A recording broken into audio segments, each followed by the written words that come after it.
All right, so we're here on this job doing a fiberglass repair. This one is not even a fiberglass repair, it's just kind of a cosmetic repair. So we got some hair dye spackle here. We got some burn marks here because who knows what was going on here. We're gonna fix these. That's it. Should be brand new. Do a color match on it, clean it up a little bit. Zip, zip. Here we go. So look what we found here. It's hiding.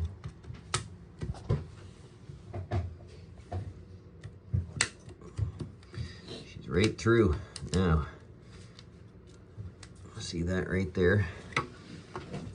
We're gonna bust this up here. We're gonna see what the void looks like underneath. Can't keep that there. That's gotta come out.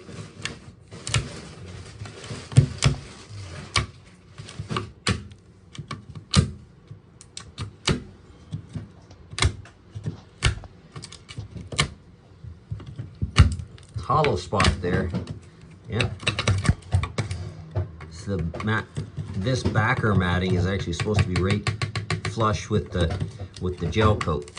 That's why this is why this happens. See that the void will disappear, kind of like a cavity.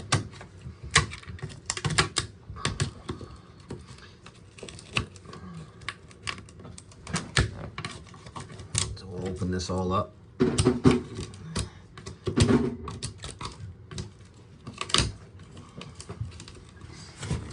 Dentist, and then we'll fill this. There we go. That might make it leak a little bit, maybe. Now look what we found. See this backer mat here is actually supposed to be pushed into this top part here, and that's why you have the cavity there, and that's why this broke out. So this will represent your matting on the back that you see on the back of the fiberglass tub. This will represent the white portion here that you see that is also another type of fiberglass. It smells like it's some type of, when I ground it out like this, you'd smell like some type of plastic. So it's not a polyester, but it's some type of plastic composite with some type of matting in back of it. You can see the matting, but you can also see how the top white layer also has the matting in it as well. So these are supposed to be like pushed together, right? But what's happened here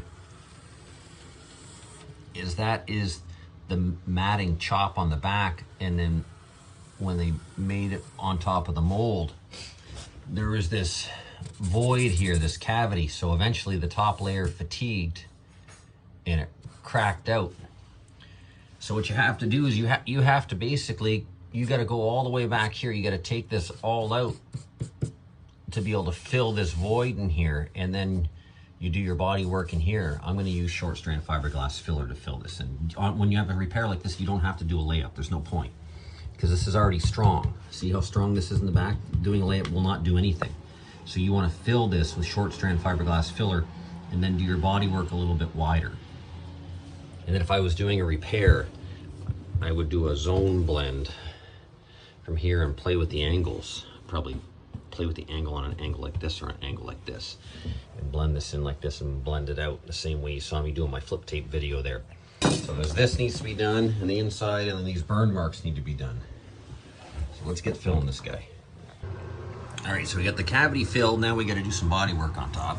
But this is a good example here of how deep does hair dye go into your fiberglass tub or acrylic tub when you use it. This is all hair dye that was spattered on here. Let's see how deep it is in there. So we get 80 grit.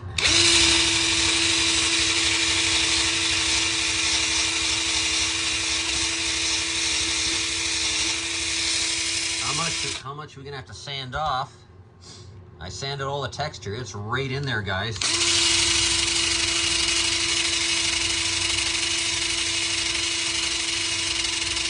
Wow. Look at that. It's still in there, and now I've dug a hole into it. This is not on top. This went right into it. So best not to use hair dye in your fiberglass tub, that's for sure. We almost be ready to coat this guy. Here we are on our edge here. Again, just like my last video. We're gonna do a flip edge here.